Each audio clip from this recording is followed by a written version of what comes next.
Kepada Ustazah Mastura binti Abdul Halim dan juga rakan sekalian. Nama saya Hani Sufia binti Muhammad Jamil dan kami sekumpulan akan membentangkan tentang satu tajuk iaitu pengaruh Islam dalam kebudayaan masyarakat Melayu. Tamadun Melayu merupakan satu tamadun yang telah dibentuk oleh sekelompok manusia di suatu wilayah Asia Tenggara dan ianya telah dikenali sebagai Alam Melayu dan juga Tanah Jawi, Gugusan Kepulauan Melayu dan Gugusan Kepulauan Melayu Indonesia. Kawasan yang luas ini telah dipisahkan antara laut dan juga selat yang mewujudkan perbezaan antara istilah Melayu. Menurut Tenas Effendi, istilah Melayu ini mempunyai dua, iaitu yang pertama adalah Melayu yang berertikan sebagai rumpun bangsa bahasa Melayu, dan yang kedua adalah Kemelayuan, iaitu mempunyai unsur jati diri Melayu. Jadi bagaimanakah pengaruh agama Islam dapat datang ke alam Melayu? Ini kerana perkembangan agama Islam yang bermulanya dalam alam Melayu. Perkembangan yang sangat besar ini menjadikan tamadun Melayu adalah sebahagian daripada negara agama Islam. Kita dapat lihat dalam 4 aspek, iaitu yang pertama dari segi politik, kedua adalah dari segi kesusasteraan, yang ketiga adalah dari segi kesenian, dan yang keempat adalah dari segi kepercayaan. Mari kita lihat dari segi politik. Dari aspek politik, sebenarnya kita sudah dapat lihat bahawa sistem pemerintahan beraja sudah pun diamalkan di alam Melayu, tetapi menggunakan raja sebagai jelmaan Tuhan dalam konsep Deva Raja. Tetapi setelah kehadiran agama Islam dalam alam Melayu, gelaran Sultan telah diperkenalkan, iaitu Zilullah fil Alam, yang bermaksud bayangan Allah di muka bumi, dan Sultan sepatutnya bertanggungjawab untuk memimpin secara adil dan saksama. Secara tidak langsung, agama Islam telah menghapuskan mitos yang mengatakan bahawa raja merupakan satu-satunya simbol kekuasaan dan satu-satunya kata pemutus. Antara contoh keunggulan perlembagaan bersultan antaranya adalah mufti sebagai penasihat sultan dalam bidang agama, pembesar untuk menolong sultan dalam hal ehwal pentadbiran, dan banyak lagi. Seterusnya, kewujudan prinsip syura telah diwujudkan di bawah sistem pemerintahan Islam yang digunakan untuk memupuk sistem bermusyawarah antara sultan dan juga rakyat. Tidak lupa juga bahawa aspek politik yang bertunjangkan agama Islam seperti Undang-Undang Melaka dan juga Undang-Undang Laut Melaka dilaksanakan dan digunakan untuk menjadikan panduan kepada masyarakat dalam kehidupan seharian. Tidak lupa juga bahawa pelaksanaan syariah Islamiah dan juga undang-undang Islam seperti sistem faraid dan juga undang-undang jenayah Islam dilaksanakan untuk mengekalkan keharmonian dan juga keselamatan alam Melayu. Assalamualaikum dan salam sejahtera. Saya Ifa Akila akan menerangkan tentang aspek kesusasteraan. Pertama sekali, selepas kedatangan Islam, ia telah mengubah unsur-unsur Hindu-Buddha mengikut kesesuaian agama Islam. Hindu-Buddha telah menjadi minoritas dan Islam mendominasi secara perlahan, dan ini dinamakan zaman peralihan. Tamadun Melayu mempunyai kesusasteraan yang tersendiri, iaitu yang terbahagi kepada dua, iaitu lisan dan tulisan. Sastera lisan adalah sastera yang tertua yang disampaikan secara percakapan dan diturunkan secara turun-temurun, tetapi mempunyai unsur tokoh tambah dan hayalan untuk menjadikan dia sebagai hiburan dan pengajaran. Sastera tulisan bermula apabila Melayu menguasai skrip Arab dan mencipta tulisan Jawi. Masyarakat Melayu mula memahami dan mengenali hakikat diri sebagai Khalifatu dan Ibadatu, dan ini menjadi pemangkin kepada pembangunan masyarakat Melayu. Kesannya, bahasa ilmiah yang tersendiri telah dicipta, iaitu bahasa Melayu. Bahasa Melayu juga telah mendapat kedudukan yang tinggi di Nusantara sebagai bahasa intelektual dan dimartabatkan sebagai bahasa lingua franca. Oleh itu, bidang penulisan juga telah terhasil. Perkembangan tulisan Jawi dapat dilihat apabila hikayat-hikayat yang berasal daripada zaman Hindu-Buddha telah pun ditulis semula menggunakan tulisan Jawi. Berbagai hasil tulisan yang bercorakkan ilmu pengetahuan agama seperti tafsir, hadis, dan penulisan sejarah dan undang-undang, sastera rakyat yang berbentuk isi sajak yang masih kekal sehingga hari ini. Kehidupan masyarakat berintelektual yang tinggi memberi impak untuk kewujudan institusi pendidikan seperti sekolah, madrasah, surau dan sebagainya. Kesannya wujudlah kumpulan intelektual Melayu seperti Hamzah Fansuri. Islam juga telah memperkenalkan masjid sebagai pusat kegiatan sosial Melayu Islam. Kewujudan kegiatan sosial ini telah mendorong sultan-sultan untuk mempelajari Islam. Kita dapat lihat bagaimana Islam memberi impak yang besar dalam kesusasteraan yang menjadi tunggak untuk kemajuan tamadun. Sekian. Seterusnya adalah aspek kesenian yang dipengaruhi Islam dalam kebudayaan Melayu. Terdapat 3 saluran yang telah dikategorikan dalam kesenian. Yang pertama ialah dari segi audio, yang kedua audio visual dan yang ketiga adalah visual. Dari segi visual, antara seni yang terlibat adalah seni bina, seni lukis, seni pakaian, seni pameran dan juga seni khat.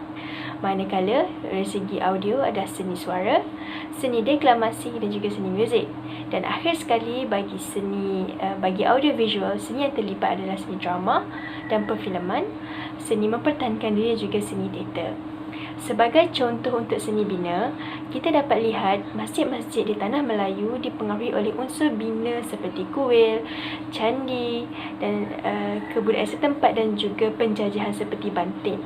Umumnya, setiap masjid di Nusantara ini melambangkan manifestasi seni bina Islam yang berkembang dengan perkembangan kebudayaan tamadun Melayu. Seterusnya adalah dari segi aspek audiovisual. Pula kita dapat lihat dalam pelbagai seni yang tersenarai, iaitu seni drama dan perfilman, seni mempertahankan diri dan juga seni teater. Seni teater ini telah mendapat reaksi positif oleh masyarakat Melayu ketika mereka mahukan sesuatu, ketika mereka mahukan keturunan sesuatu serta kebenarannya. Malah, seni ini juga telah menjadi satu platform ataupun medium untuk pendakwahan. Akhir sekali ada dari segi audio pula. Seni yang terlibat adalah seni suara, seni deklamasi dan juga seni muzik. Seperti mana kita tahu, pengaruh tamadun Islam ini telah melahirkan nasyid dan menyanyikan lagu yang menyanjung Allah Subhanahu Wa Taala dan juga Rasulullah Sallallahu Alaihi Wasallam, dan kebiasaannya ianya akan diiringi dengan alat muzik seperti kompang dan juga alat tradisional yang lain. Akhir sekali, kesenian ini ialah satu kebudayaan yang merangkumi seluruh aspek kehidupan. Pengaruh tamadun Islam di Nusantara ini dari segi kesenian telah banyak mencorakkan cara hidup masyarakat di Nusantara. Assalamualaikum warahmatullahi wabarakatuh. Saya Iyazi Syazana binti Muhammad dan akan membentangkan aspek yang terakhir, iaitu aspek kepercayaan dan adat istiadat. Sebelum kedatangan Islam, terdapat beberapa kepercayaan yang telah bertapak di tanah Melayu. Antaranya ialah kepercayaan animisme, dinamisme dan kepercayaan Hindu-Buddha. Kepercayaan animisme ialah kepercayaan yang mempercayai bahawa wujudnya roh dan jin. Mereka percaya bahawa setiap benda hidup mempunyai roh tertentu. Oleh itu, animisme merupakan kepercayaan yang mempercayai bahawa roh mampu mempengaruhi kehidupan manusia.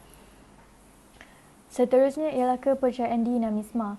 Kepercayaan dinamisme berkait rapat dengan kekuatan yang juga dikenali sebagai mana atau semangat. Setiap benda hidup mempunyai semangat yang tertentu yang mampu mempengaruhi kehidupan mereka. Seterusnya ialah kepercayaan Hindu-Buddha. Kepercayaan Hindu-Buddha ialah hasil gabungan sinkretisme dengan amalan tempatan yang dianuti oleh golongan atasan seperti golongan raja sebelum kedatangan Islam ke tanah Melayu. Oleh kerana terdapat beberapa kepercayaan yang telah bertapak di tanah Melayu sebelum kedatangan Islam, maka adat istiadat di tanah Melayu kebanyakannya dipengaruhi oleh kepercayaan tersebut. Antara adat yang dipengaruhi oleh kepercayaan tersebut ialah adat melenggang perut, adat mencecah garam, adat perkahwinan dan adat kematian. Adat yang pertama iaitu adat melenggang perut merupakan salah satu istiadat yang diamalkan di kalangan keluarga diraja dan juga rakyat jelata apabila kandungan ibu genap 7 bulan.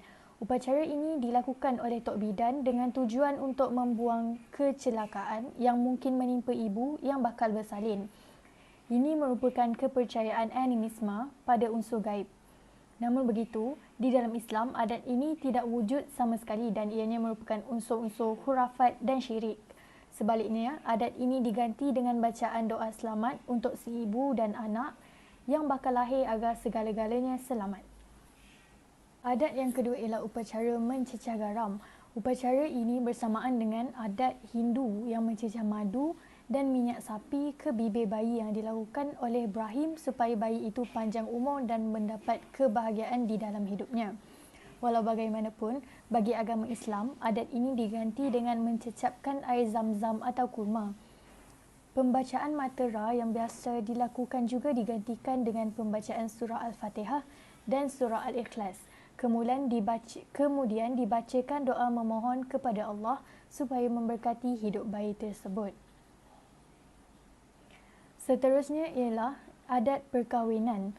Adat perkahwinan pasangan yang berkahwin dikatakan raja sehari dan diadakan upacara bersanding sebagai kemuncak bagi upacara tersebut.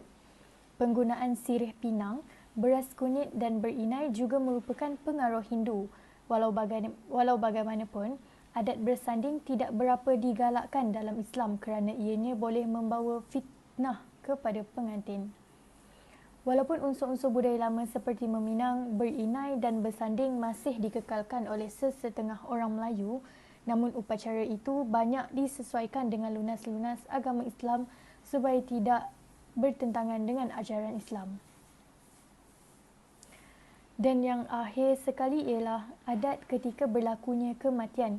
Apabila seseorang itu meninggal dunia, warisnya akan mengadakan kenduri arwah dan bacaan tahlil mengira hari iaitu seperti 7 hari, 40 hari dan 100 hari. Walau bagaimanapun, unsur-unsur ini telah berkurang dilakukan mengikut hari kerana Islam tidak menetapkan hari-hari untuk melakukan perkara-perkara yang baik. Sebaliknya, ianya terpulang kepada kita untuk melakukan bila-bila masa selagi terdaya. Kesimpulannya ialah pengaruh Islam telah mengubah pandangan orang Melayu yang bercorak mitologi fantasi kepada pemikiran yang bercorak intelektual dan ilmiah. Kesimpulan daripada tajuk yang kami bentangkan ialah kedatangan Islam telah memberi impak yang besar terhadap pembangunan masyarakat tamadun Melayu. Pengakuan Allah sebagai Tuhan yang layak disembah menjadi jawapan kepada masyarakat yang mencari Tuhan yang sesuai untuk disembah. Islam diterima dengan utuh melalui fahaman rasionalisme dan intelektualisme dari dalil nakli dan akli.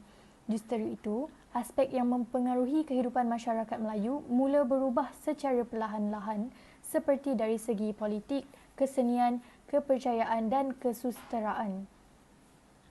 Pemikiran masyarakat yang kian berubah mendorong untuk menjadi lebih bertamadun dan maju menunjukkan Islam merupakan solusinya.